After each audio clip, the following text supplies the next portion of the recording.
ॐ श्री गणेशाय नमः। श्री सरस्वत्यै नमः। श्री वेदव्यासाय नमः। नारायणं नमस्कृत्य नरं चैव नरोत्तमं देवीं सरस्वतीं व्यासं ततो जयमुदीरयेत्। निवात कवच युद्ध पर्व पंचषष्ट्यधिकशततमोऽध्यायः।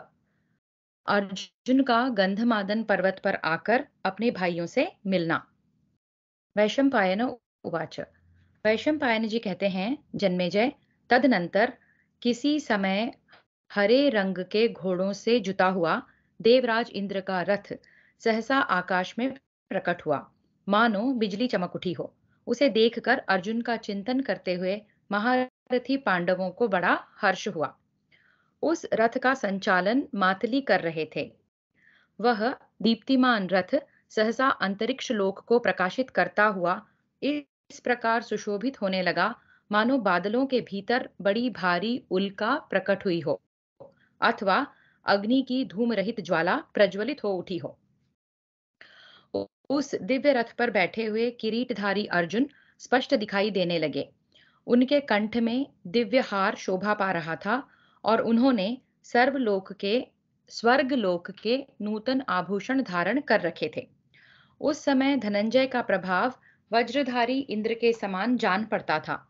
वे अपनी दिव्य कांति से प्रकाशित होते हुए गंधमादन पर्वत पर आ पहुंचे। पर्वत पर पहुंचकर बुद्धिमान किरीटधारी अर्जुन देवराज इंद्र के उस दिव्य रथ से उतर पड़े। उस समय सबसे पहले उन्होंने महर्षि धौम्य के दोनों चरणों में मस्तक झुकाया। तदनंतर अजात शत्रु युधिष्ठिर तथा भीमसेन के चरणों में प्रणाम किया। इसके बाद नकुल और सहदेव ने आकर अर्जुन को प्रणाम किया। तत्पश्चात द्रौपदी से मिलकर अर्जुन ने उसे बहुत आश्वासन दिया और अपने भाई युधिष्ठिर के समीप आकर वे विनीत भाव से खड़े हो गए।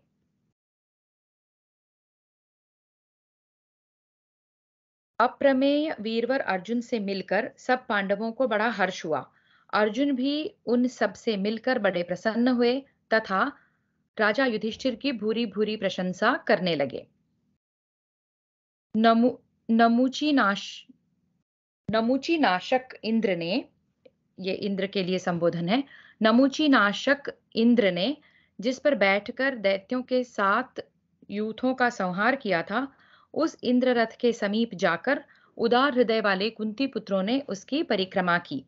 साथ ही उन्होंने अत्यंत हर्ष में भरकर मातली का देवराज इंद्र के समान सर्वोत्तम विधि से सत्कार किया। इसके बाद उन पांडवों ने मातली से संपूर्ण देवताओं का यथावत कुशल समाचार पूछा। मातली ने भी पांडवों का अभिनंदन किया और जैसे पिता पुत्र को उपदेश देता है, उसी प्रकार पांडवों को कर्तव्य की शिक्षा देकर वे पुनः अपने अनुपम कांतिशाली रथ के द्वारा स्वर्ग लोक के स्वामी इंद्र के समीप चले गए। मातली के चले जाने पर इंद्र शत्रुओं का संहार करने वाले देवेंद्र कुमार नृपश्रेष्ठ महात्मा श्रीमान अर्जुन ने, जो साक्षात सहस्रलोचन इंद्र के समान प्रतीत होते थे, अपने शरीर से उतारकर इंद्र के दिए हुए बहुमूल्य उत्तम तथा सूर्य के समान देदीप्यमान दिव्य आभूषण अपनी प्रियतमा सुत सोम की माता द्रौपदी को समर्पित कर दिए। तो इंद्र के वहां से वो जो कुछ भी पहन कर आए थे आभूषण, वो सब निकाल कर उन्होंने अपनी पत्नी द्रौपदी को दे दिए। तदनंतर उन कुरुश्रेष्ठ पांडवों तथा सूर्य और अग्नि के समान तेजस्वी ब्रह्मर्षियों के बीच में बैठकर अर्जुन ने अपना सब समाचार यथावत रूप से कह सुनाया। मैंने अमुक प्रकार से इंद्र, वायु और साक्षात शिव से दिव्यास्त्रों की शिक्षा प्राप्त की है। मेरे शील स्वभाव तथा चित्त की एकाग्रता से इंद्र सहित संपूर्ण देवता मुझ पर बहुत प्रसन्न रहते थे।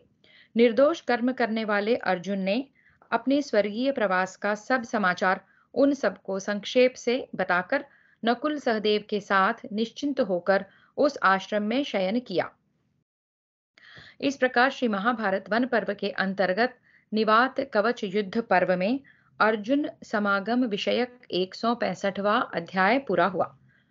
तो यहाँ संक्षिप्त में बताया है कि अर्जुन आए हैं, मातली जो स्वयं इंद्र के रथ के सारथी थे, वही उनको यहाँ छोड़ने आए हैं और वो आकर बड़े प्रेम से आदर भाव से धौम्य ऋषि अपने बड़े भाइयों से मिलते हैं, छोटे भाई उनसे मिलने आते हैं और द्रौपदी से मिलते हैं। और वहाँ का संक्षिप्त में वर्णन बताया है कि उन्होंने कैसे सब देवताओं से अपने व्यवहार द्वारा देवताओं का मन जीतकर उनसे दिव्यास्त्रों की प्राप्ति की है। षष्ट्यधिकशततमोऽध्यायः।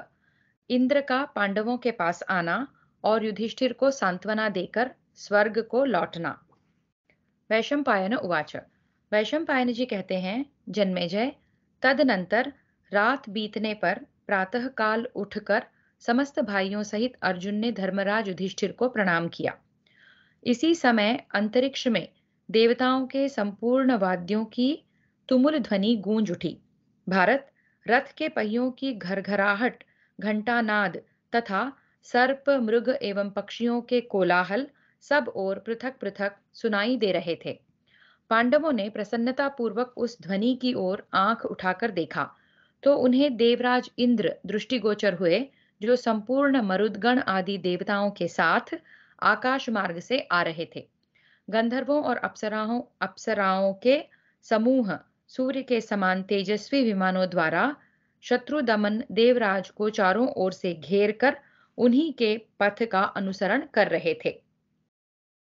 थोड़ी ही देर में हरे रंग के घोड़ों से जुते हुए, मेघ गर्जना के समान गंभीर घोष करने वाले जम्बू नद नामक सुवर्ण से अलंकृत रथ पर आरूढ़ देवराज इंद्र पांडवों के पास आ पहुंचे। उस समय वे अपनी उत्कृष्ट प्रभा से अत्यंत उद्भासित हो रहे थे। इंद्र आए हैं पांडवों से मिलने के लिए। निकट आने पर सहस्त्रलोचन इंद्र रथ से उतर गए। उन महामना देवराज को देखते ही भाइयों सहित श्रीमान धर्मराज युधिष्ठिर उनके पास गए। यज्ञों में प्रचुर दक्षिणा देने वाले युधिष्ठिर शास्त्र वर्णित पद्धति से अमित बुद्धि इंद्र का विधिवत स्वागत सत्कार किया। तेजस्वी अर्जुन भी उनको प्रणाम करके उनके समीप सेवक की भांति विनीत भाव से खड़े हो गए। महातेजस्वी कुंतीपुत्र युधिष्ठिर अर्जुन को देवराज के समीप विनीत भाव से स्थित देख बड़े प्रसन्न हुए। अर्जुन के सिर पर जटा बंध गई थी।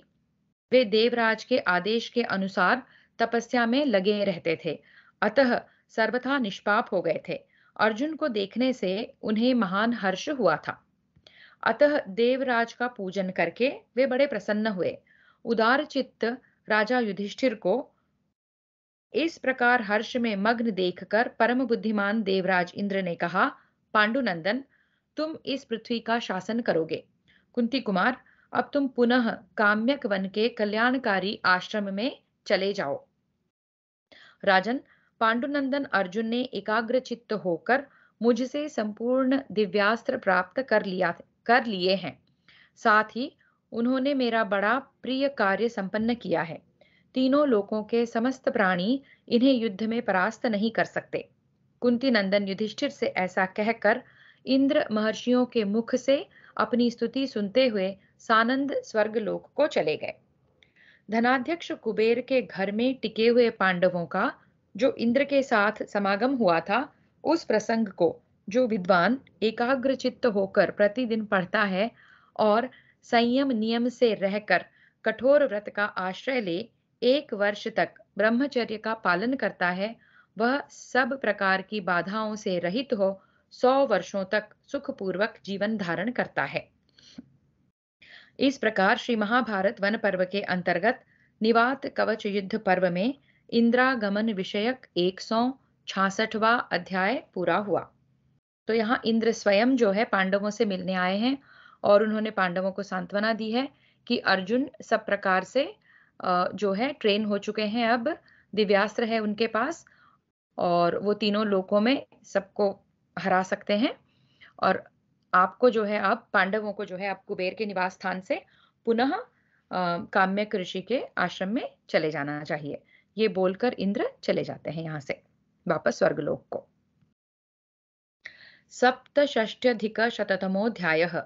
अर्जुन के द्वारा अपनी तपस्या यात्रा के वृत्तांत का वर्णन। भगवान शिव के साथ संग्राम और पाशुपतास्त्र प्राप्ति की कथा। वैशंपायन उवाच। वैशंपायन जी कहते हैं, जन्मेजय, देवराज इंद्र के चले जाने पर भाइयों तथा द्रौपदी के साथ मिलकर अर्जुन ने धर्मपुत्र युधिष्ठिर को प्रणाम किया। पांडुनंदन अर्जुन को प्रणाम करते देख युधिष्ठिर बड़े प्रसन्न हुए एवं उनका मस्तक सूंघकर हर्ष गदगद वाणी में इस प्रकार बोले, अर्जुन, स्वर्ग में तुम्हारा यह समय किस प्रकार बीता? कैसे तुमने दिव्यास्त्र प्राप्त किए और कैसे देवराज इंद्र को संतुष्ट किया? पांडुनंदन, क्या तुमने सभी अस्त्र अच्छी तरह सीख लिए? क्या देवराज इंद्र अथवा भगवान रुद्र ने प्रसन्न होकर तुम्हें अस्त्र प्रदान किए हैं?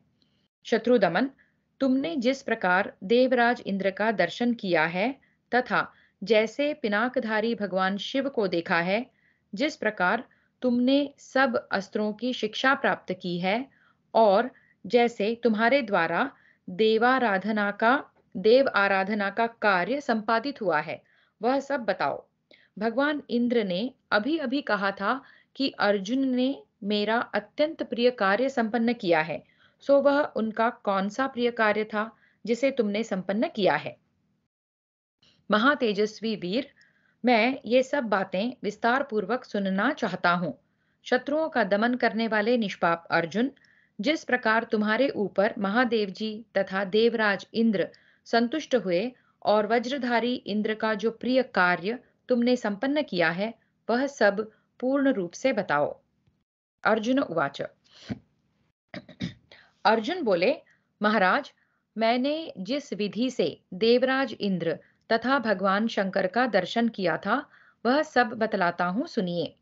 शत्रुओं का मर्दन करने वाले नरेश, आपकी बताई हुई विद्या को ग्रहण करके आप ही के आदेश से मैं तपस्या करने के लिए वन की ओर प्रस्थित हुआ। हमको पता है कि वो प्रतिस्मृति विद्या जो धर्मराज ने पहले पाई और उन्होंने अर्जुन को दी, वो लेकर अर्जुन गए थे। काम्यक वन से चलकर तपस्या में पूरी आशा रखकर मैं भृगुतुंग पर्वत पर पहुंचा और वहां एक रात रहकर जब आगे बढ़ा, तब मार्ग में किसी ब्राह्मण देवता का मुझे दर्शन हुआ। उन्होंने मुझसे कहा, कुंती नंदन, कहाँ जाते हो? मुझे ठीक ठीक बताओ। तब मैंने उनसे सब कुछ सच सच बता दिया। नृपश्रेष्ठ, ब्राह्मण देवता ने मेरी यथार्थ बातें सुनकर मेरी प्रशंसा की और मुझ पर बड़े प्रसन्न हुए। तत्पश्चात उन्होंने प्रसन्नता पूर्वक कहा, भारत, तुम तपस्या का आश्रय लो। तप में प्रवृत्त होने पर तुम्हें शीघ्र ही देवराज इंद्र का दर्शन होगा।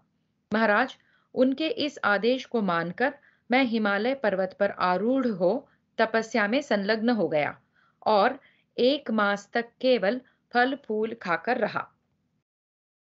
इसी प्रकार मैंने दूसरा महीना भी केवल जल पीकर बिताया। पांडव नंदन, तीसरे महीने में मैं पूर्णतः निराहार रहा। चौथे महीने में मैं ऊपर को हाथ उठाए खड़ा रहा। इतने पर भी मेरा बल क्षीण नहीं हुआ। यह एक आश्चर्य की सी बात हुई। 5वां महीना प्रारंभ होने पर जब एक दिन बीत गया, तब दूसरे दिन एक शूकर रूपधारी जीव मेरे निकट आया। वह अपनी थूथुन से पृथ्वी पर चोट करता और पैरों से धरती खोदता था। बार बार लेटकर वह अपने पेट से वहां की भूमि को ऐसा स्वच्छ कर देता था मानो उस पर झाड़ दिया गया हो। उसके पीछे किरात जैसी आकृति में एक महान पुरुष का दर्शन हुआ। उसने धनुष बाण और खड्ग ले रखे थे। उसके साथ स्त्रियों का एक समुदाय भी था। तब मैंने धनुष तथा अक्षय तर्कस लेकर एक बाण के द्वारा उस रोमांचकारी सूकर पर आघात किया। साथ ही किरात ने भी अपने सुदृढ़ धनुषों को खींचकर उस पर गहरी चोट की, जिससे मेरा हृदय कंपित सा हो उठा। राजन, फिर वह किरात मुझसे बोला, यह सुअर तो पहले मेरा निशाना बन चुका था, फिर तुमने आखेट के नियमों को छोड़कर उस पर प्रहार क्यों किया? इतना ही नहीं, उस विशाल काय एवं धनुर्धर किरात ने उस समय मुझसे यह भी कहा, अच्छा ठहर जाओ, मैं अपने पैने बाणों से अभी तुम्हारा घमंड चूर चूर किए देता हूं। ऐसा कहकर उस भील ने जैसे पर्वत पर वर्षा हो उस प्रकार महान बाणों की बौछार करके मुझे सब ओर से ढक दिया। तब मैंने भी भारी बाण वर्षा करके उसे सब ओर से आच्छादित कर दिया। तदनंतर जैसे वज्र से पर्वत पर आघात किया जाए उसी प्रकार प्रज्वलित मुख वाले अभिमंत्रित और खूब खींच कर छोड़े हुए बाणों द्वारा मैंने उसे बार बार घायल किया। उस समय उसके सैकड़ों और सहस्त्रों रूप प्रकट हुए और मैंने उसके सभी शरीरों पर बाणों से गहरी चोट पहुंचाई। भारत, फिर उसके वे सारे शरीर एक रूप दिखाई दिए।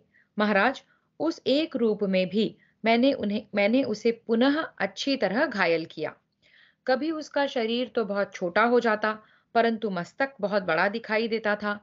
फिर वह विशाल शरीर धारण कर लेता और मस्तक बहुत छोटा बना लेता। राजन, अंत में वह एक ही रूप में प्रकट होकर युद्ध में मेरा सामना करने लगा। भरतर्षभ, जब मैं बाणों की वर्षा करके भी युद्ध में उसे परास्त न कर सका, तब मैंने महान वायव्यास्त्र का प्रयोग किया, किंतु उससे भी उसका वध न कर सका। यह एक अद्भुत सी घटना हुई। वायव्यास्त्र के निष्फल हो जाने पर मुझे महान आश्चर्य हुआ। महाराज, तब मैंने पुनः विशेष प्रयत्न करके रणभूमि में किरात रूपधारी उस अद्भुत पुरुष पर महान अस्त्र समूह की वर्षा की। स्थूणाकर्ण, वारुणास्त्र, भयंकर शरवर्षास्त्र, शलभास्त्र तथा अश्वमर्श, इन अस्त्रों का सहारा ले मैं उस किरात पर टूट पड़ा। ये अस्त्र क्या है देखते हैं। आचार्य नीलकंठ के मत से स्थूणाकर्ण नाम है शंकुकर्ण का, जो भगवान रुद्र के एक अवतार हैं।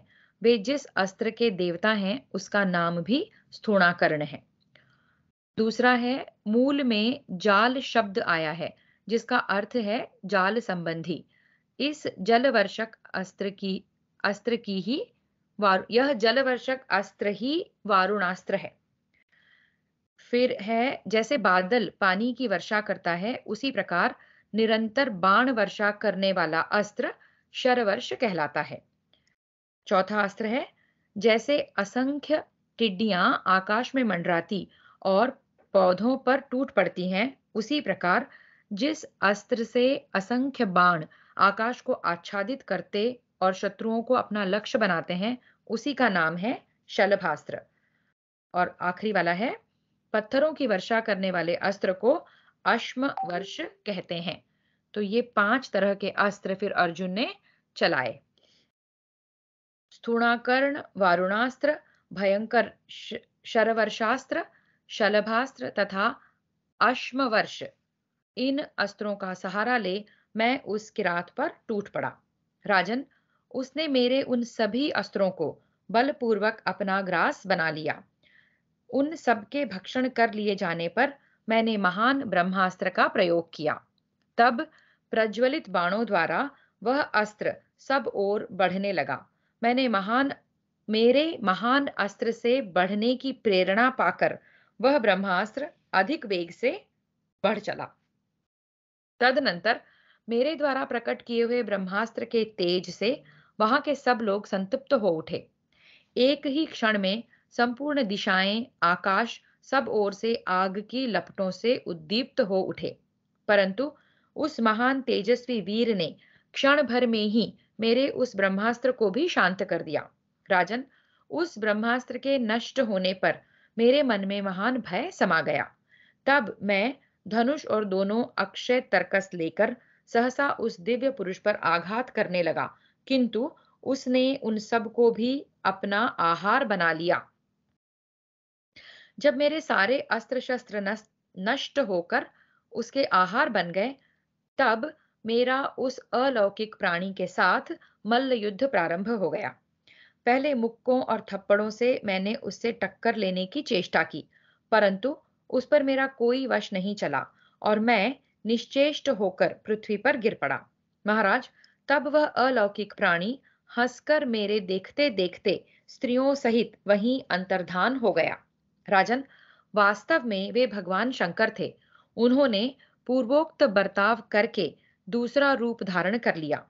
देवताओं के स्वामी भगवान महेश्वर किरात रूप छोड़कर दिव्य स्वरूप का आश्रय ले अलौकिक एवं अद्भुत वस्त्र धारण किए वहां खड़े हो गए।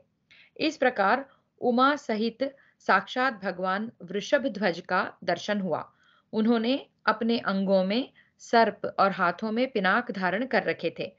अनेक रूपधारी भगवान शूलपाणी उस रणभूमि में मेरे निकट आकर पूर्ववत सामने खड़े हो गए और बोले, परंतप, मैं तुम पर संतुष्ट हूं।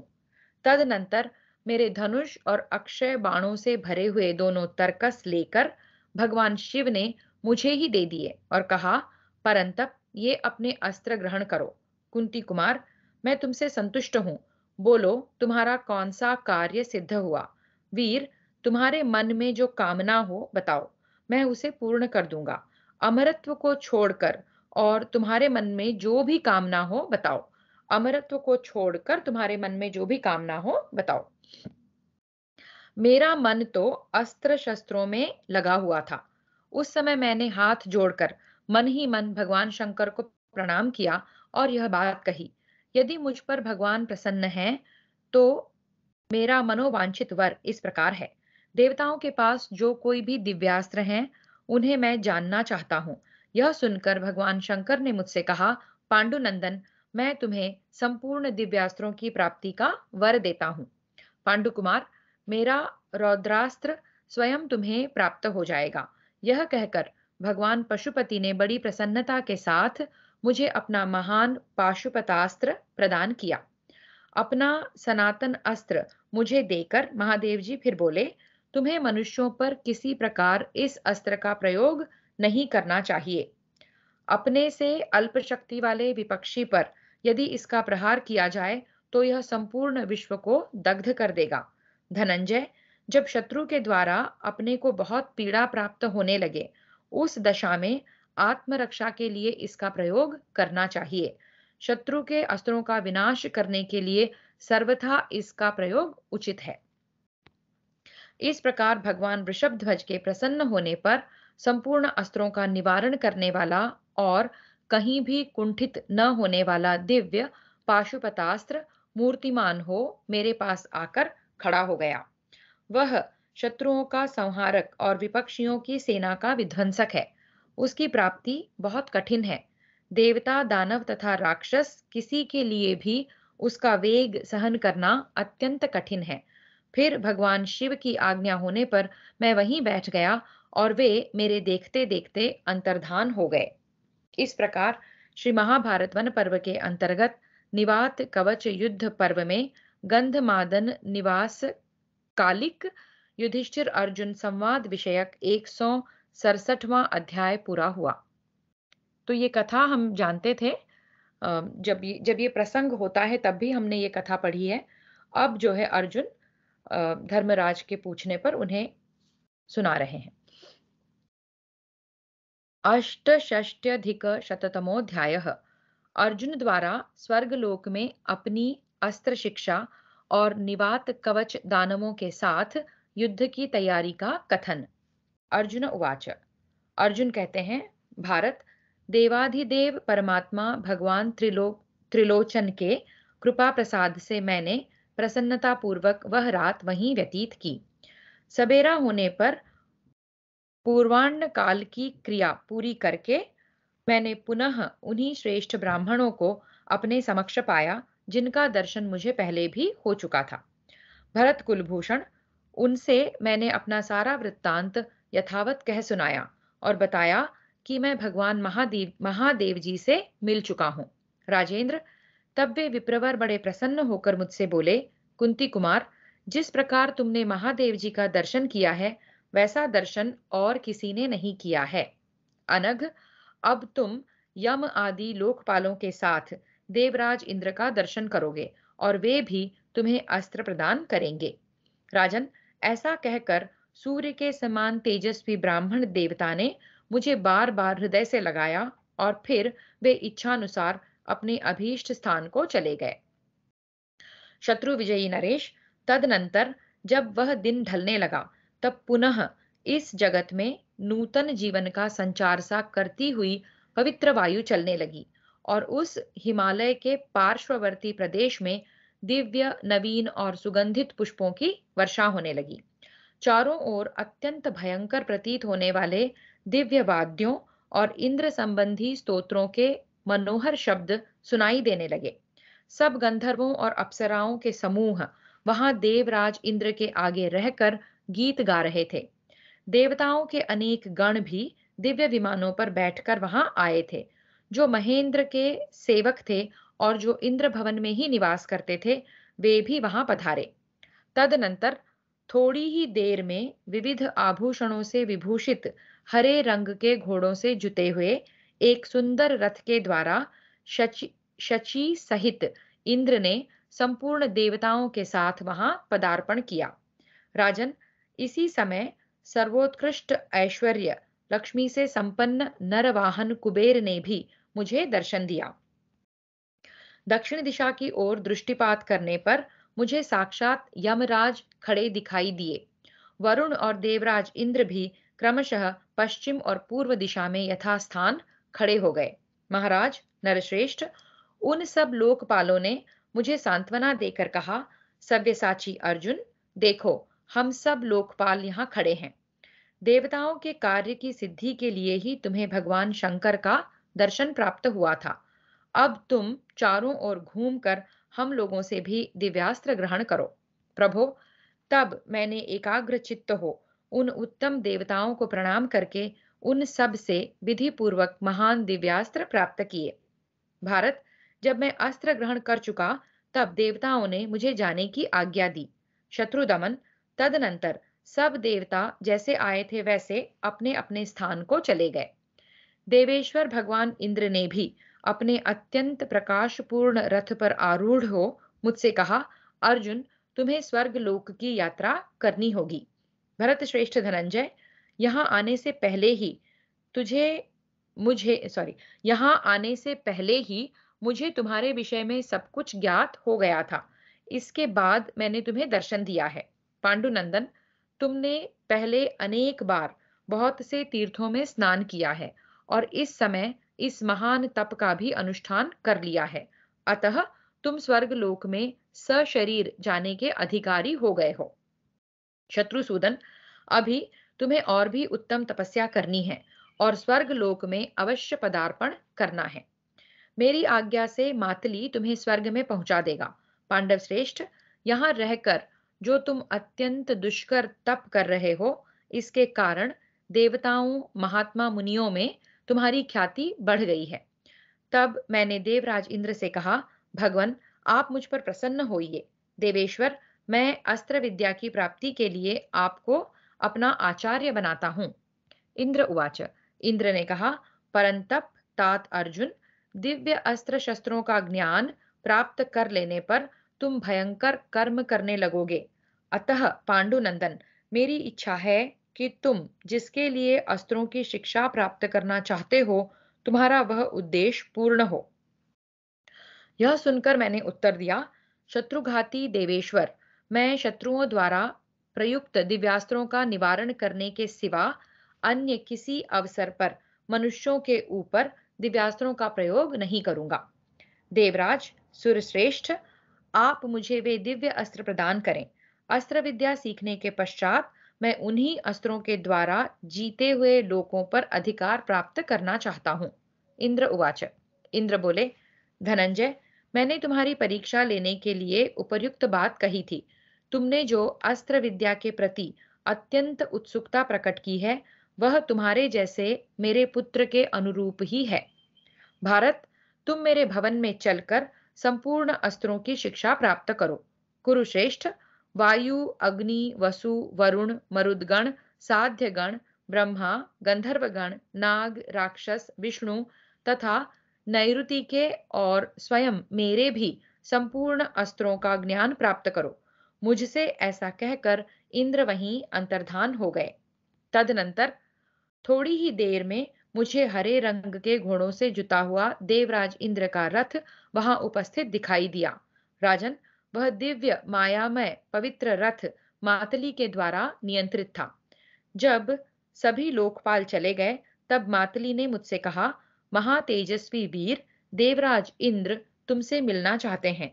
महाबाहो, तुम उनसे मिलकर कृतार्थ हो और अब आवश्यक कार्य करो। इसी शरीर से देवलोक में चलो तथा पुण्यात्मा पुरुषों के लोकों का दर्शन करो। भरत नंदन, सहस्त्र नेत्रों वाले देवराज इंद्र तुम्हें देखना चाहते हैं। मातली के ऐसा कहने पर मैं हिमालय से आज्ञा ले रथ की परिक्रमा करके उस श्रेष्ठ रथ में सवार हुआ। मातली अश्व संचालन की कला में मर्मज्ञ थे, सारथी के कार्य में अत्यंत कुशल थे। उन्होंने मन तथा वायु के समान वेगशाली अश्वों को यथोचित रीति से आगे बढ़ाया।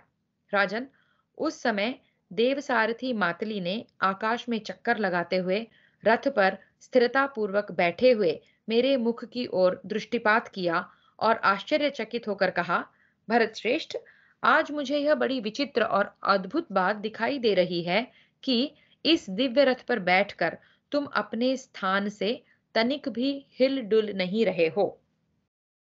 कुरुकुल भूषण कुरुकुल भूषण भरत श्रेष्ठ, जब घोड़े पहली बार उड़ान भरते हैं, उस समय मैंने सदा यह देखा है कि देवराज इंद्र भी विचलित हुए बिना नहीं रह पाते, परंतु तुम चक्कर काटते हुए रथ पर भी स्थिर भाव से बैठे हो। कुरुश्रेष्ठ, तुम्हारी ये सब बातें मुझे इंद्र से भी बढ़कर प्रतीत हो रही हैं। भरत कुलभूषण नरेश, ऐसा कहकर मातली ने अंतरिक्ष लोक में प्रविष्ट होकर मुझे देवताओं के घरों और विमानों का दर्शन कराया। फिर हरे रंग के घोड़ों से जुता हुआ वह रथ वहां से भी ऊपर की ओर बढ़ चला। नरश्रेष्ठ, ऋषि और देवता भी उस रथ का समादर करते थे। तदनंतर मैंने देवर्षियों के अनेक समुदायों का दर्शन किया, जो अपनी इच्छा के अनुसार सर्वत्र जाने की शक्ति रखते हैं। अमित तेजस्वी गंधर्वों और अप्सराओं का प्रभाव भी मुझे प्रत्यक्ष दिखाई दिया। फिर इंद्र सारथी मातली ने मुझे शीघ्र ही देवताओं के नंदन आदि वन और उपवन दिखाए। तत्पश्चात मैंने अमरावती पुरी तथा इंद्र भवन का दर्शन किया। वह पूरी इच्छानुसार फल देने वाले दिव्य वृक्षों तथा रत्नों से सुशोभित थी। वहां सूर्य का ताप नहीं होता, सर्दी या गर्मी का कष्ट नहीं रहता और न किसी को थकावट ही होती है। नरेश्वर, वहां रजोगुण जनित विकार नहीं सताते, बुढ़ापा नहीं आता, शोक, दीनता और दुर्बलता का दर्शन नहीं होता। महाराज शत्रुसूदन, स्वर्गवासी देवताओं को कभी ग्लानि नहीं होती, उनमें क्रोध और लोभ का भी अभाव होता है। राजन, स्वर्ग में निवास करने वाले प्राणी सदा संतुष्ट रहते हैं। वहां के वृक्ष सर्वदा फल फूल से संपन्न और हरे पत्तों से सुशोभित रहते हैं। वहां सहस्त्रों सौगंधिक कमलों से अलंकृत नाना प्रकार के सरोवर शोभा पाते हैं और शीतल पवित्र सुगंधित एवं नव जीवनदायक वायु सदा बहती रहती है। वहां की भूमि सब प्रकार के रत्नों से विचित्र शोभा धारण करती है और सब ओर बिखरे हुए पुष्प उस भूमि के लिए आभूषण का काम देते हैं।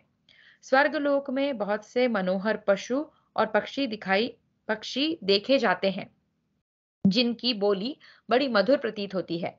वहां अनेक देवता आकाश में विमानों पर विचरते दिखाई देते हैं।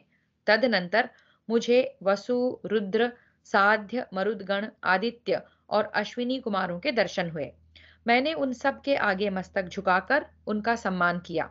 उन सब ने मुझे पराक्रमी, यशस्वी, तेजस्वी, बलवान, अस्त्रवेत्ता और संग्राम विजयी होने का आशीर्वाद दिया।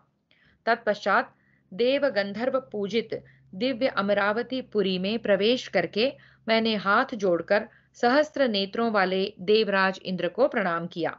देवताओं में श्रेष्ठ देवराज इंद्र ने प्रसन्न होकर मुझे अपने आधे सिंहासन पर स्थान दिया। इतना ही नहीं, उन्होंने बड़े आदर के साथ मेरे अंगों पर हाथ फेरा। यज्ञों में पूरी दक्षिणा देने वाले भरत श्रेष्ठ उस स्वर्ग लोक में देवताओं और गंधर्वों के साथ अस्त्र विद्या की प्राप्ति के लिए रहने लगा और प्रतिदिन अस्त्रों का अभ्यास करने लगा।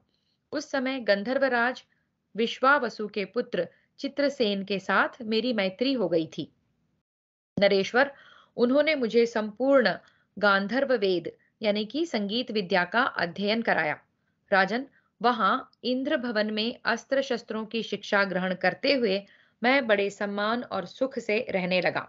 वहां सभी मनोवांछित पदार्थ मेरे लिए सुलभ थे। भरत श्रेष्ठ, मैं वहां कभी मनोहर गीत सुनता, कभी पर्याप्त रूप से दिव्य वाद्यों का आनंद लेता और कभी कभी श्रेष्ठ अप्सराओं का नृत्य भी देख लेता था। भारत, इन समस्त सुख सुविधाओं की अवहेलना न करते हुए उन्हें स्वीकार करके भी मैं इनके असली रूप को जानकर इनकी निस्सारता को भली भांति समझकर अधिकतर अस्त्रों के अभ्यास में ही संलग्न रहता था। गीत आदि में कभी आसक्त नहीं हुआ। अस्त्र विद्या की ओर मेरी ऐसी अभिरुचि होने से सहस्त्र नेत्रधारी भगवान इंद्र मुझ पर बहुत संतुष्ट रहते थे। राजन, इस प्रकार स्वर्ग में रहकर मेरा यह समय सुखपूर्वक बीतने लगा। धीरे धीरे मैं अस्त्र विद्या में निपुण हो गया। मेरी विज्ञता पर सबको अधिक विश्वास था। एक दिन भगवान इंद्र ने अपने दोनों हाथों से मेरे मस्तक का स्पर्श करते हुए मुझसे इस प्रकार कहा, अर्जुन, अब तुम्हें युद्ध में देवता भी परास्त नहीं कर सकते। फिर मर्त्यलोक में रहने वाले बेचारे असंयमी मनुष्यों की तो बात ही क्या है।